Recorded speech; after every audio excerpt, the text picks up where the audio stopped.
Avant de commencer, veuillez noter que ce qui suit est uniquement destiné à des fins éducatives et de divertissement. Il s'agit de la transcription littérale du témoignage devant un tribunal fédéral lors du procès de Sean Diddy tel que rapporté par Inner City Press. Les révélations de Ben Affleck ont conduit Diddy au bord de la condamnation à mort et ont poussé Jennifer Lopez à prendre la fuite, prise de panique, à bord d'un jet privé en pleine nuit. Dans un tribunal fédéral où Sean Diddy fait face aux plus graves accusations, Ben Affleck est apparu de manière inattendue non pas en tant que célébrité, ni en tant qu'ex-mari, mais en tant que témoin muni d'un carnet caché, d'une vidéo enfouie et de preuves de l'existence d'un tunnel secret sous une demeure vide. On raconte que d'innombrables victimes y ont été emmenées, pour en ressortir irrémédiablement transformées aussi tant et qu'elles en soient sorties. Puis la bombe est tombée, le nom de Jennifer Lopez était griffonné dans ce carnet. Elle était présentée soit comme l'une des victimes, soit comme quelqu'un qui savait tout et qui a choisi le silence. Ben n'a pas pleuré en parlant, il a présenté des preuves tangibles. Ces preuves ont suffi à pousser Diddy à frapper du poing sur la table, furieux.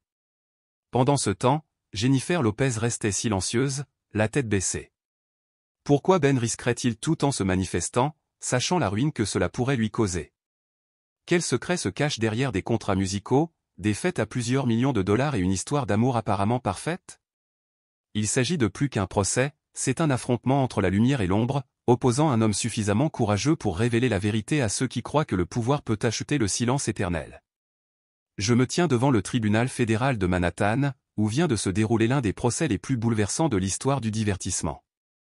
Il y a quelques instants, Ben Affleck a quitté la salle d'audience après un témoignage accablant. Son expression était sombre, ses yeux cernaient d'épuisement, et il a refusé de s'adresser à la foule de journalistes. Dans la salle d'audience, la tension était palpable. Affleck a dévoilé les opérations illicites de Sean Diddy et révélé une vérité déchirante, son ex-femme, Jennifer Lopez, était impliquée dans ce réseau criminel. Du jour au lendemain, la curiosité insatiable du public a envahi la salle d'audience new-yorkaise. Sean Diddy, le magnate de la musique qui régnait autrefois sur le monde du spectacle, est accusé de traite d'êtres humains, d'agression, d'extorsion et de blanchiment d'argent. Ce qui n'était au départ qu'un spectacle médiatique est devenu la scène où les secrets les plus sombres de l'élite sont dévoilés au grand jour. Pourtant, personne ne s'attendait à ce que l'homme qui allait captiver l'attention du monde soit Ben Affleck, acteur oscarisé et ex-mari de Jennifer Lopez. Dans un instant qu'il laissa la salle d'audience sans voix, il monta à la barre. Son regard était inflexible, mais empreint d'une profonde douleur. Il n'était pas là pour revivre d'anciennes histoires d'amour, il était là pour inculper Diddy et révéler une vérité bouleversante sur la femme qu'il avait autrefois aimée. Pourquoi une star de l'envergure d'Affleck oserait-elle affronter les forces les plus obscures du divertissement? Qu'est-ce qui l'a poussé à briser le silence et à témoigner contre son ex-femme et magnate de la musique, Diddy? L'histoire remonte à 2021, lorsque Ben et Jennifer ont ravivé leur amour après près de 2 décennies de séparation. Le monde entier s'est réjoui de leur retrouvaille, Jennifer redevenait le couple idéal d'Hollywood. Il croyait comprendre chaque geste, chaque regard, chaque émotion cachée de Jennifer. Il pensait connaître son cœur. Mais à mesure que l'éclat du tapis rouge s'estompait, des ombres s'installaient. Jennifer commença à changer.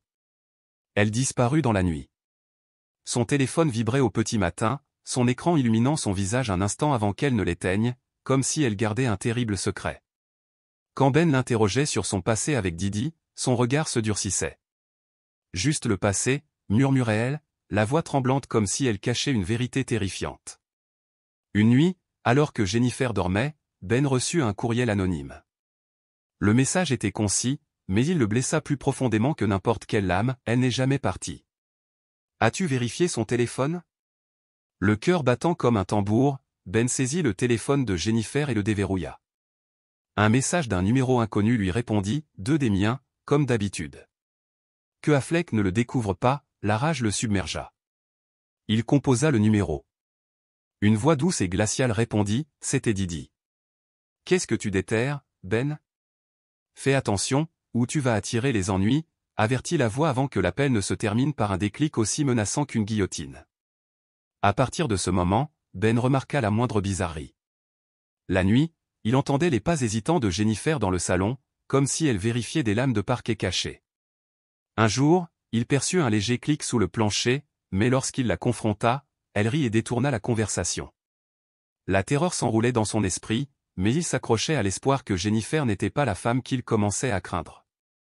Par une nuit brumeuse aux abords de Los Angeles, Ben conduisait, le cœur lourd d'inquiétude. Il ne savait pas exactement ce qu'il cherchait, seulement que quelque chose en lui le poussait vers la vérité. Soudain, le rétroviseur s'illumina d'une lumière aveuglante. Un imposant SUV noir apparut derrière lui, ses phares brillants comme les yeux d'un prédateur.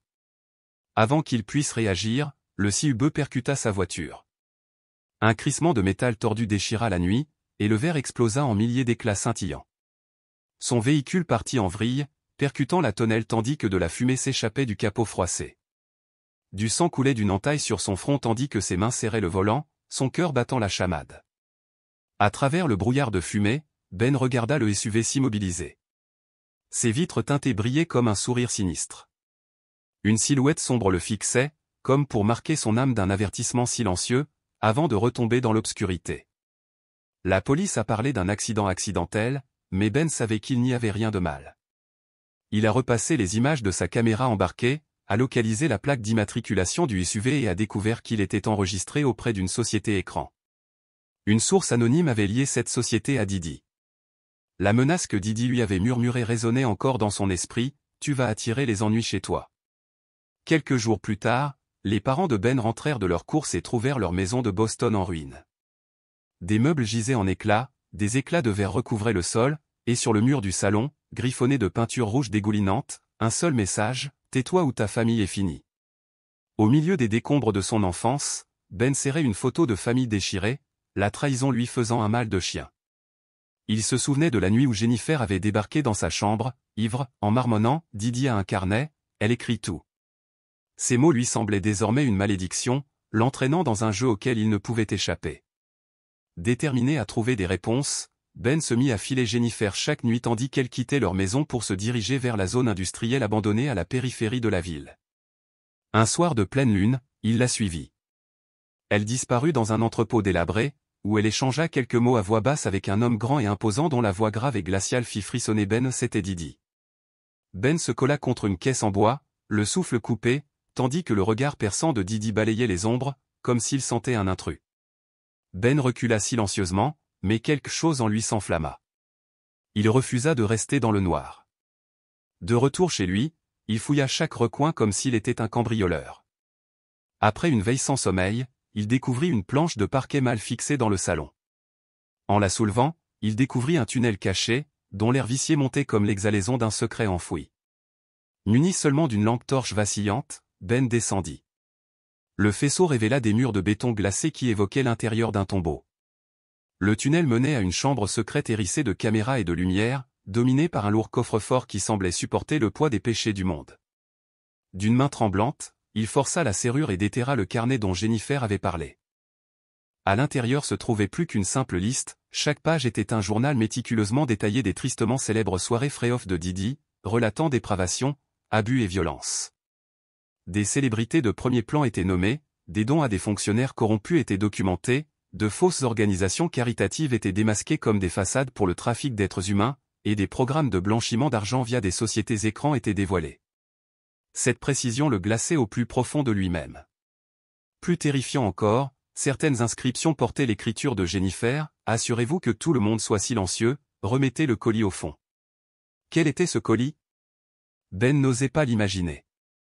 Niché à côté du carnet se trouvait un disque dur. Le glissant dans son ordinateur, il vit une courte vidéo s'animer, lumière tamisée, musique frénétique et la silhouette d'une femme ressemblant à Jennifer, debout à côté de Didi. Une jeune femme terrifiée apparut, les yeux écarquillés de panique, puis la vidéo s'interrompit brusquement.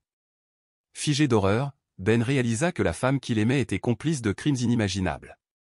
Le doute s'enroula dans son esprit comme un serpent venimeux. En fouillant dans le bureau de Jennifer, il trouva un vieux téléphone caché. Un message non effacé le fit Jeannette, c'est Chiné qui porte la responsabilité. Maintenant, nous sommes en sécurité.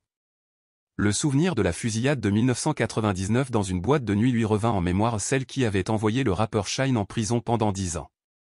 Jennifer avait été arrêtée aux côtés de Didi ce soir-là, avant d'être libérée après avoir témoigné en sa faveur. La victime affirmait que Didi avait tiré, mais de sombres rumeurs affirmaient que Jennifer avait introduit l'arme à l'intérieur. Serrant son téléphone comme une grenade, Ben sentit son sang se glacer lorsqu'il découvrit un certificat de mariage daté de 1999 entre Jennifer et Didi, une alliance forgée pour invoquer le privilège conjugal et faire capoter tout témoignage contre lui. Comme si cela ne suffisait pas, il trouva des documents liant les armes dans le tunnel à son propre nom, un piège destiné à le piéger. Réprimant sa douleur, Ben rassembla toutes les preuves, le carnet, le disque dur, le téléphone, et les cacha en lieu sûr. Nuit après nuit, il luttait contre la fureur et le désespoir. Il comprenait que Didi était plus qu'un homme, il était la cheville ouvrière d'un vaste réseau criminel qui s'immisçait dans la politique, les forces de l'ordre et même le FBI. Le démasquer pourrait coûter la vie à sa famille. Pourtant, les images le hantaient, le SUV lui fonçant dessus, la maison de ses parents profanée, la menace griffonnée en lettres rouges sang. Puis, comme une étincelle dans l'obscurité, la justice s'alluma en Ben. Il pensa à Ventura, l'ex-petite amie de Didi, qui avait témoigné. Sa voix avait tremblé, mais elle refusait de reculer. Elle avait détaillé des années de manipulation, comment elle avait été forcée d'assister à ces fêtes tordues, se livrant à des horreurs sous le regard de Didi, dans l'ombre. Il contrôlait tout, des vêtements que je portais à mon âme, avait-elle dit entre deux sanglots, avant de lâcher la bombe. Jennifer était toujours là. Elle savait tout. Ses aveux frappèrent Ben comme un coup près. Le sol se déroba sous ses pieds. Il ne pouvait plus nier que Jennifer avait partagé cette obscurité, il devait affronter la vérité, aussi dévastatrice fût-elle. Ben glissa le carnet, le disque dur et le téléphone dans les mains des agents, d'un geste discret et réfléchi. Il gardait un dernier secret bien gardé, le certificat de mariage de Jennifer et Didi, signé en 1999. Cette union clandestine n'avait jamais été une question d'amour, mais de protection, et une protection juridique pour l'empêcher d'être forcé de témoigner. Il tenait le fragile document d'une main tremblante, le cœur brisé à se souvenir, alors même qu'il se sentait de plus en plus proche de l'œil du cyclone. Lorsqu'il a témoigné, sa voix était brisée, mais elle a tenu bon. Il a décrit la scène de l'accident de voiture, le tunnel caché sous la propriété de Didi et le carnet rempli de notes minutieuses sur chaque crime. Chaque détail était parfaitement clair, les messages codés, l'arme de contrebande, les messages prouvant la complicité de Jennifer en 1999 et, plus tard, comment ces mêmes messages allaient piéger Shine. Avec une résolution mesurée, Ben brandit le certificat de mariage devant le juge et le jury comme un étendard de vérité. Il fixa Jennifer dans la galerie, son visage blême, indéchiffrable et froid, et l'a mis au défi de nier. « Allez » dit-il d'une voix glaciale, trahissant le silence de la salle d'audience. À cet instant, son témoignage ébranla les fondements même du procès. Les avocats de Didi ont explosé de fureur, qualifiant les révélations de Ben de vengeance personnelle de la part d'un mari éconduit, cherchant désespérément à salir son ex-femme. Ils ont exigé que le juge annule les preuves et a qualifié Ben de menteur. Mais le juge, frappé par la profondeur et la cohérence du récit de Ben, a ordonné une perquisition complète du manoir et de son tunnel secret afin de corroborer ses dires. Il a également rouvert l'enquête sur la fusillade du Mi-99, braquant les projecteurs sur le rôle de Jennifer Lopez au sein du réseau criminel de Didi. En quelques heures, le monde a basculé, Jennifer Lopez avait disparu. Elle avait manqué toutes les apparitions prévues, ignoré les demandes frénétiques de la presse et laissé sa demeure de Beverly Hills fermée et silencieuse, ses fenêtres s'accumulant la poussière. Les spéculations se sont répandues comme une traînée de poudre. Certains disaient qu'elle s'était enfuie dans un pays sans traité d'extradition, la valise pleine à craquer de millions volés. D'autres murmuraient qu'elle restait cachée à proximité, trop terrifiée pour sortir. Didi était assis sur le banc des accusés, les yeux brillants du calme d'un prédateur, un sourire en coin aux lèvres, comme s'il cachait encore des secrets que personne d'autre ne soupçonnait. Le public réclamait des réponses. Jennifer était-elle victime des manipulations de Didi ou sa complice consentante? Si Didi n'était qu'un pion, qui tirait vraiment les ficelles? Et pourquoi Ben Affleck, l'homme qui avait longtemps fui les projecteurs, avait-il tout risqué pour s'attaquer à ce réseau impitoyable? Pour des victimes comme Shine, privées d'une décennie de prison, pour Cassie, dont les souffrances étaient restées obscures, et pour tant d'autres écrasés sous le poids de la corruption, le courage de Ben est devenu un modèle. Il a choisi de parler non seulement en son nom, mais aussi au nom de chaque âme anonyme réduite au silence par la peur. Le feu de la justice avait été allumé, promettant de consumer chaque secret enfoui, quelle que soit la puissance de ceux qui le cachaient. Pourtant, les plus grandes questions se posaient encore, la justice triomphera-t-elle? Où est Jennifer Lopez maintenant?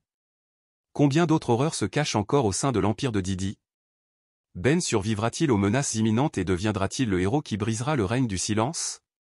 Ou les mensonges masqueront-ils à nouveau la vérité? Cette histoire est loin d'être terminée. La flamme de la conviction brûle plus fort que jamais, mettant chaque cœur au défi de choisir son camp, la vérité ou les ténèbres.